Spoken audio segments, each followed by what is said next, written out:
11 of us spent 4 days paddling the Norfolk Broads this year, although some came and went during the week. On day one, we paddled on the River Thurne, starting in Martham and heading up to visit Ludham and then on to Thurne.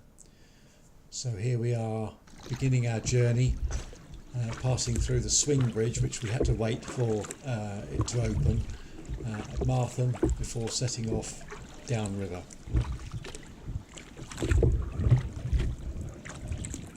Now we're approaching the low bridge at Potter Heigham, which stops a lot of the larger vessels getting any further up into the River Thurne.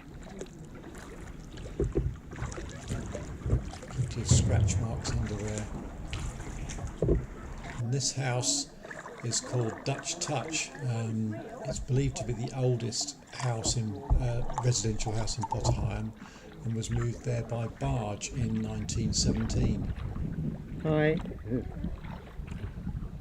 So we headed on up the river and then turned up Womack Water to get to the village of Ludham, which was very pretty.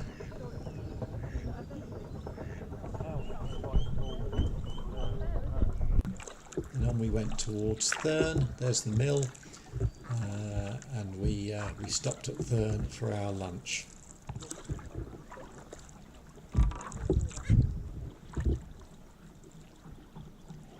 Some beautiful wooden boats around. Hi. And a few still shots taken at Thurne.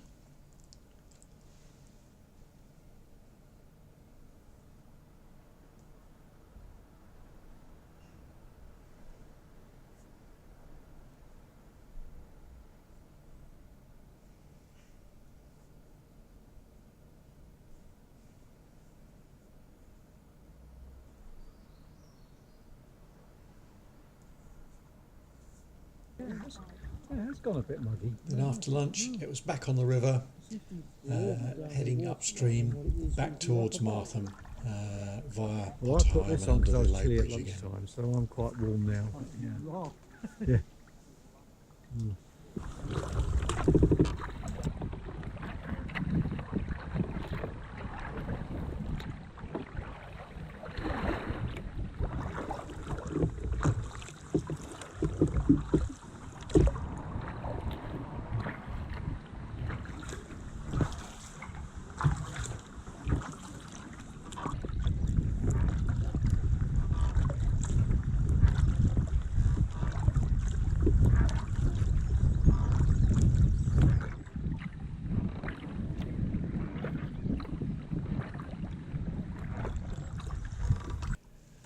Day 2 saw us heading for some open water, Heigham Sound and Hickling Broad and Horsey Mere.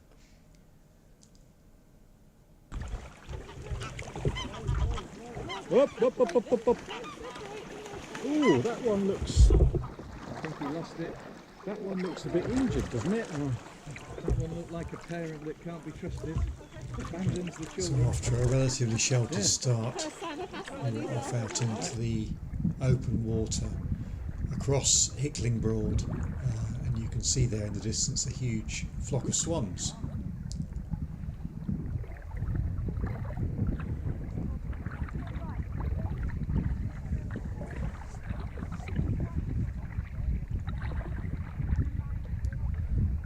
Not too windy at this stage, but the conditions picked up gradually through the day. We were heading here for Catfield Dyke, which is a quiet little dyke that led up towards the village of Catfield.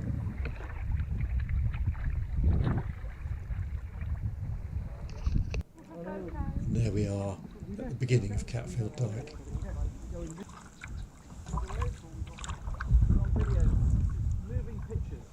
Moving pictures. Whoa! Has it got audio? Which craft is this? There you go, that's John, he's our leader. There you go, that's where we are taking stage. This is about somewhere called Hickling Broad. Anyway, Okay, 1 kilometre down here, dead end. Yep. Turn round, come back, turn left. Yeah. Okay, lovely.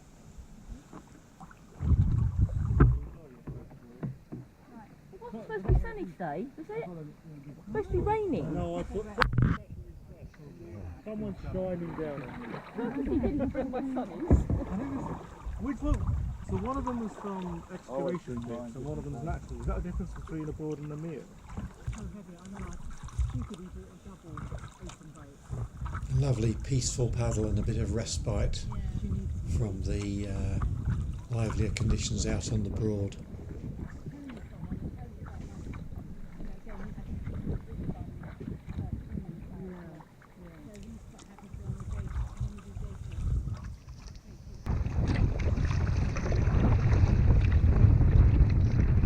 You can see straight away that the conditions have picked up a bit here. On our way to lunch, we paddled to Hickling Staithe, where we had our lunch break. You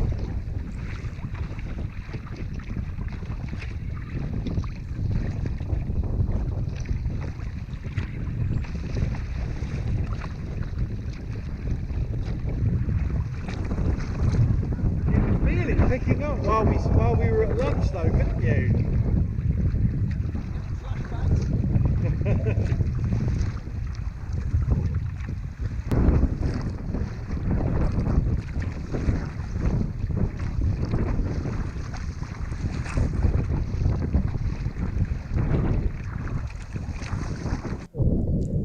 For this section back across Hickling Broad, it was just a question of digging in and ploughing our way through it.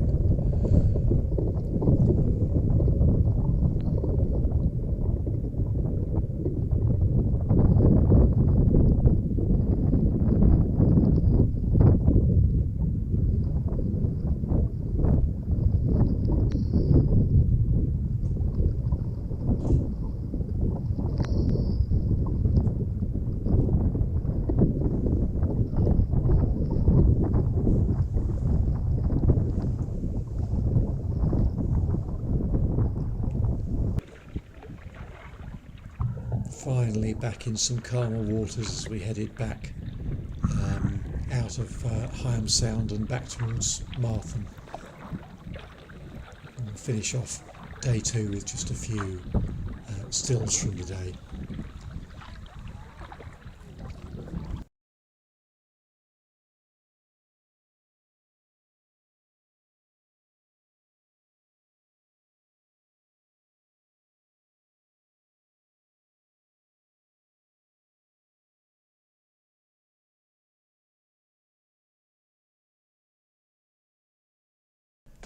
Day 3 turned out to be our longest paddle, down the River Ant and across Barton Broad, down as far as Ludden Bridge. Okay, everybody ready? Right,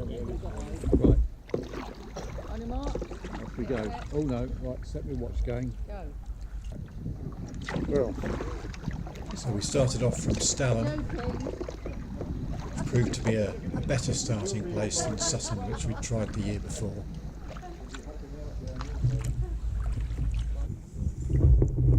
you said north, did you? Some enormous properties on the riverside going down the River Ant, and it's a much narrower river than the others that we paddled on.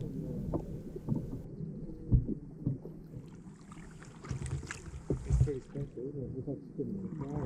Yeah. The ice now.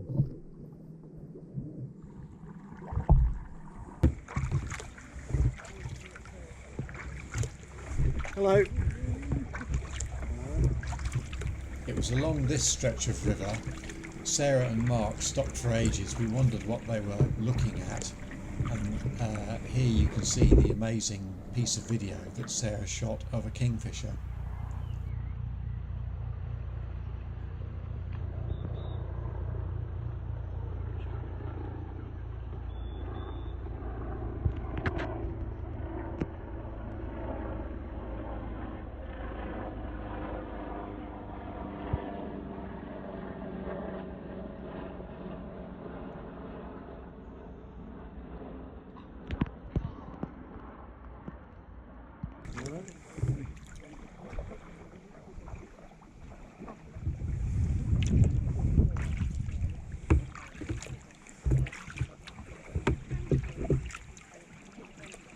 Hello. It took longer than I thought for us to get beyond Howe Hill and down as far as Ludden Bridge, so we were all flagging a bit by the time we got there. I'm very glad to have got back up the river again as far as Howe Hill, where we stopped for our lunch break.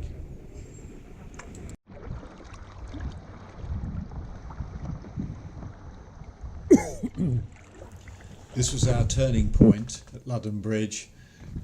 Time to get out for a quick pit stop and just enough time for Phil to buy a giant Scotch egg. Oh, boat coming up.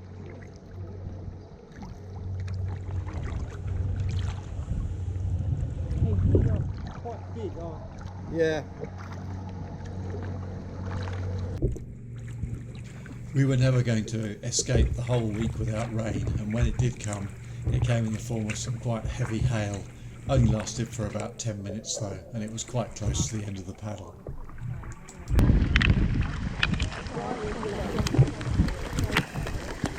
It's nice if summer's arrived, though, isn't it? Sorry? It's nice if summer's arrived. Yeah. Yeah.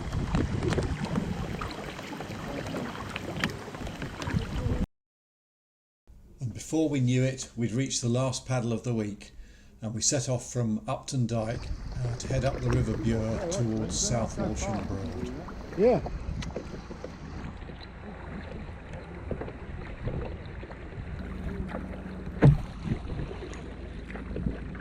Been on the sea.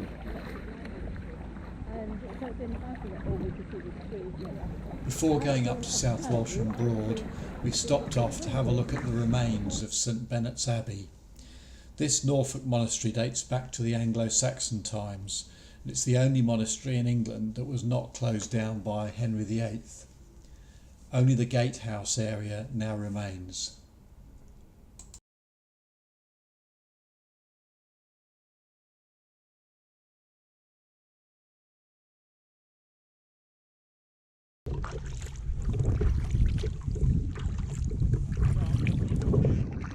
I think it's here. I think it might be here. Not mooring except for dinghies. First things first, checking out our lunch spot before continuing to explore the Broad. You reckon that's okay, John? Yep.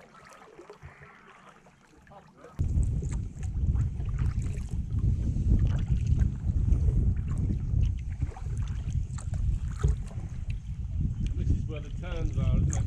Yep, and Yes. Yeah. I think I'll bring some binoculars next time, John.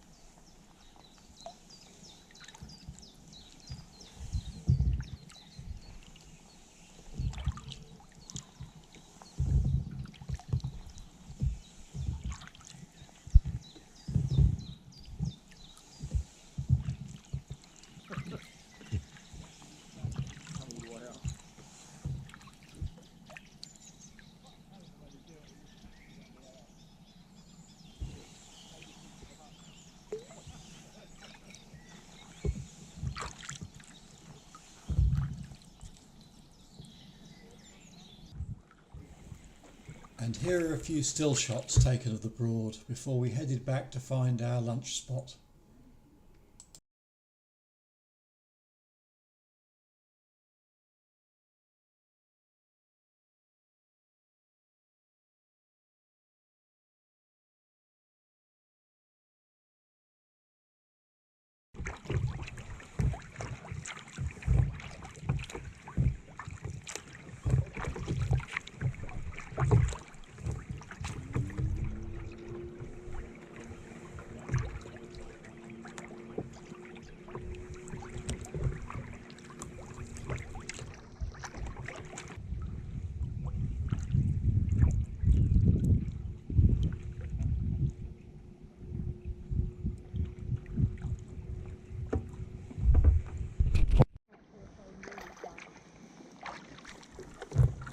This is glorious.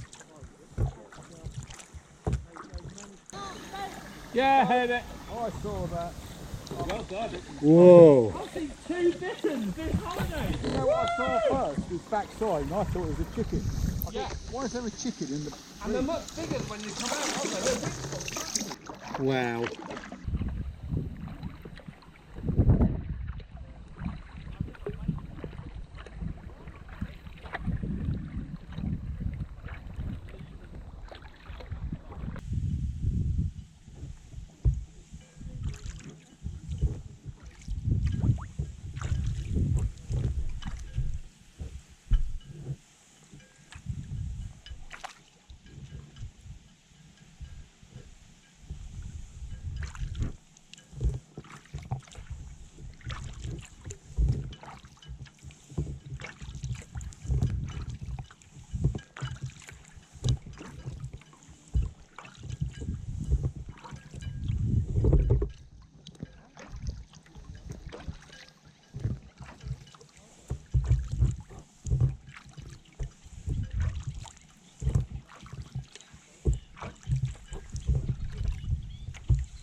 So, wouldn't you?